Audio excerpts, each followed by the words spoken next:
Good morning, friends. Welcome aboard. This is our Tuesday morning get-together. What we're going to do for a while this hour is talk with Congressman Tom Latham. Welcome aboard, sir. It's great to be with you, Jan, as always. We can fix that. I'm sure you will. Well, you've been around the state. You've been doing some campaigning already. Have you moved into your new district, or have you up and running yet? You'll have to visit with my wife about that. We have not found our house yet down here. It's a buyer's market, you know. We're looking, and we're looking forward to moving down here and to be part of the, continue to be a part of this community and this district. So it's going to be fun. The season, as you know, has already started for everything. You have the President of the United States visiting eastern Iowa here today. You've got several Republican presidential candidates have been in and out. You've got Sarah Palin coming today to go to Pella. You've seen this parade over and over. There's nothing new that's getting served up. Just the names have been changed. Give us your impressions of how you think this is wending its way through. Well, on the Republican side, certainly it's been slower than what 4 years ago, I think, as far as the campaigns getting up and operational. I don't think the field is complete yet. I think there's other folks that may be stepping in. I don't know any names necessarily, but I think a lot of people understand that there's other potential candidates. Well, there's two of the major names, right. and you've got part of the Republican establishment doing its best to pull Christie into this. Yeah. Another part of the other side of the non-Republican establishment trying to pull Governor Rick Perry, into this. And Christie says, hey, what part of no don't you understand? Yeah, I don't think Governor Christie is going to throw his hat in the ring. Perry from Texas, I'm not sure. It sounds like that there's a chance that might happen. But, certainly the campaigns are going to have to get really organized, really get active very, very soon. We've got the straw poll coming up in August in Ames. When we get to the caucuses next year, they're going to have a real ground game in place. And it's exciting. It really is. We have, I think, an outstanding group of candidates out there. And what we've got to have is someone who can win, be credible, and to make sure that President Obama does not have another term, because we just simply as a nation cannot afford the continuing spending and the bureaucratic overreach, the regulatory overreach that's going on with this administration. And that's why our economy and jobs are not being created. Our economy is slow. It's nowhere close to what it should be at this point coming out of a recession. You know several of these people probably fairly well. Mm-hmm. You probably know Governor Pawlenty fairly well. You've had a chance to meet him. He's a very impressive fellow. He's not having quite as much traction here as it was anticipated. What does he need to do to improve his game? Well, I'm not going to be a campaign advisor here today, Jan, but certainly, Governor Pawlenty, he's just really started as far as advertising, people getting to know him. Right. He hasn't gotten the national attention of some of the other candidates and the name recognition, but it's like all the candidates. They're going to have to work very, very hard. Retail politics in Iowa. I always get a kick out of folks, when they say, well, I'm not sure about that candidate. I've only met him 3 times and had him overnight in my house once. Yeah. And that's the retail politics of Iowa and the presidential race. So it's a long ways to go, and I think any one of them has a great opportunity to really step forward and get more recognition and to get more support in the state. You have a conflict within the party, too. You're trying to figure out what the heart and soul of the Republican Party is right now. That seems to be up for grabs.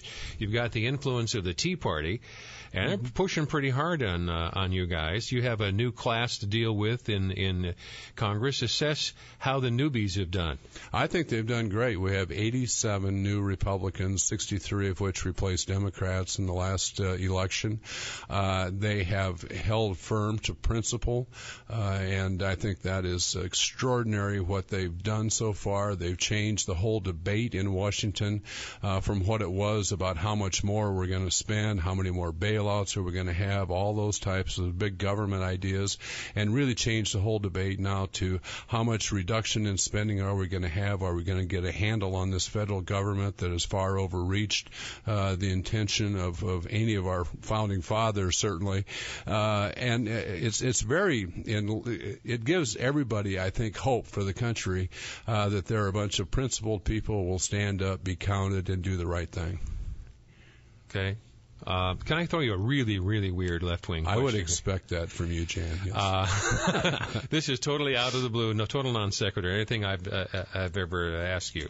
But as you well, there was a tragedy a few months ago when one of your colleagues was shot at a campaign stop. And I think it's Giffords.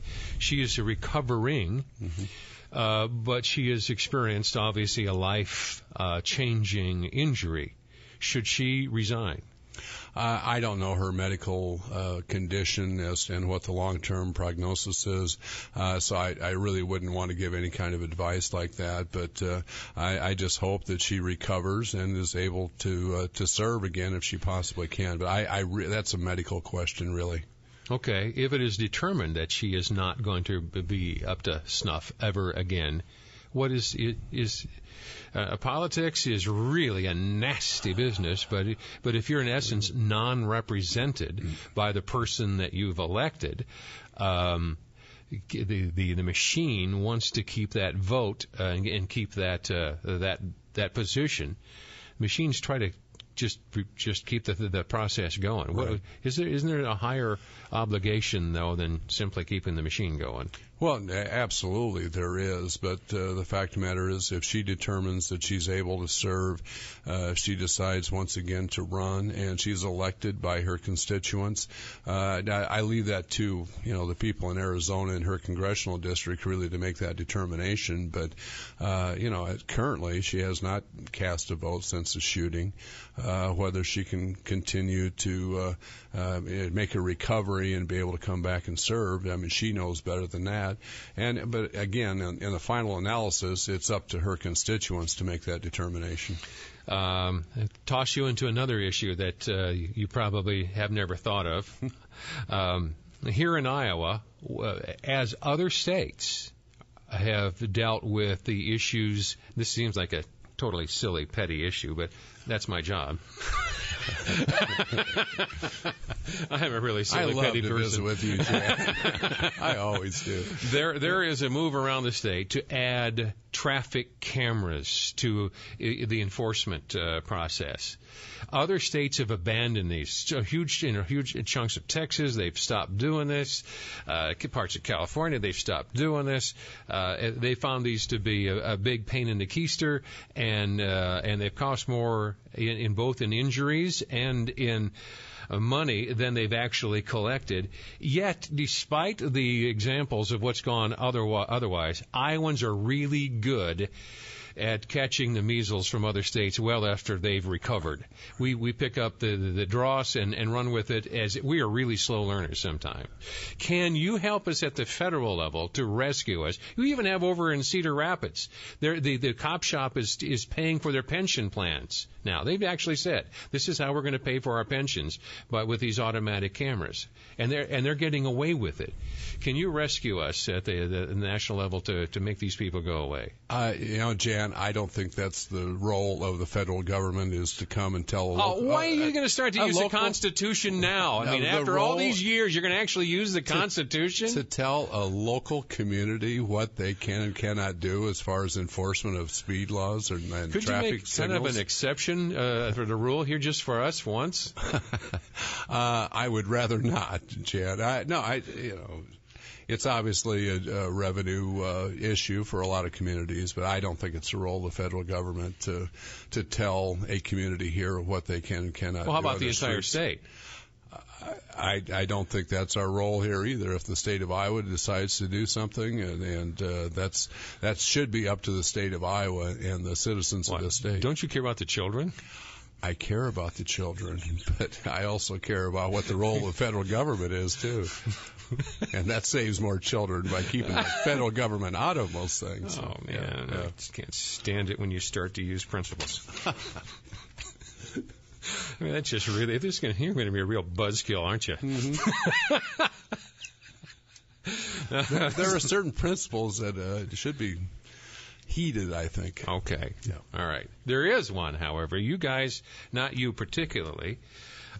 Friends, in case you're wondering what's going wrong with me this morning, I'm getting some of the weird and crazy issues out of the way up front, so you can deal with more serious and profound ones.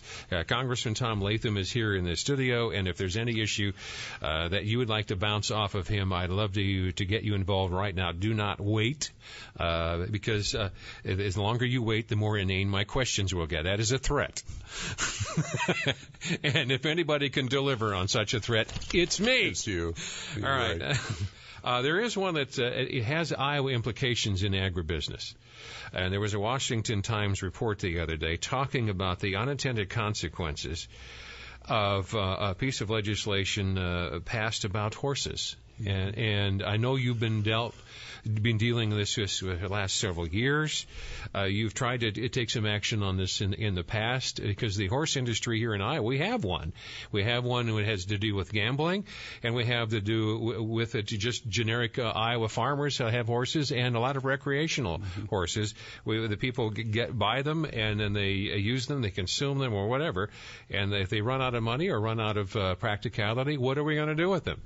Well, the law was passed several years ago on the behest of the Humane Society. It successfully lobbied Congress to say that you can't use these animals for anything else. You can't render them. You can't take them and slaughter them for food for any purposes. You can't export them, and that's left a whole lot of Iowa farmers.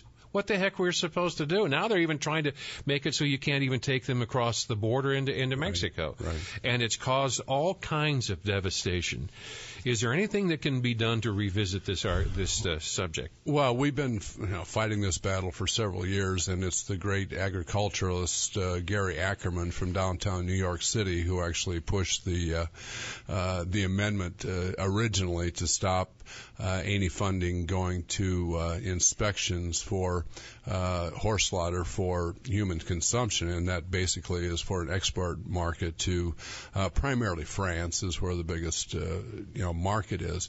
But the consequences, and you talk to any of the horse veterinarians, will tell you has been devastating. And you can't go to a horse sale today. If someone takes a horse to a horse sale, they unload their horse, and then they put a padlock on their trailer, because if they don't, they come back out, and someone's put a horse in their trailer because they have no value anymore.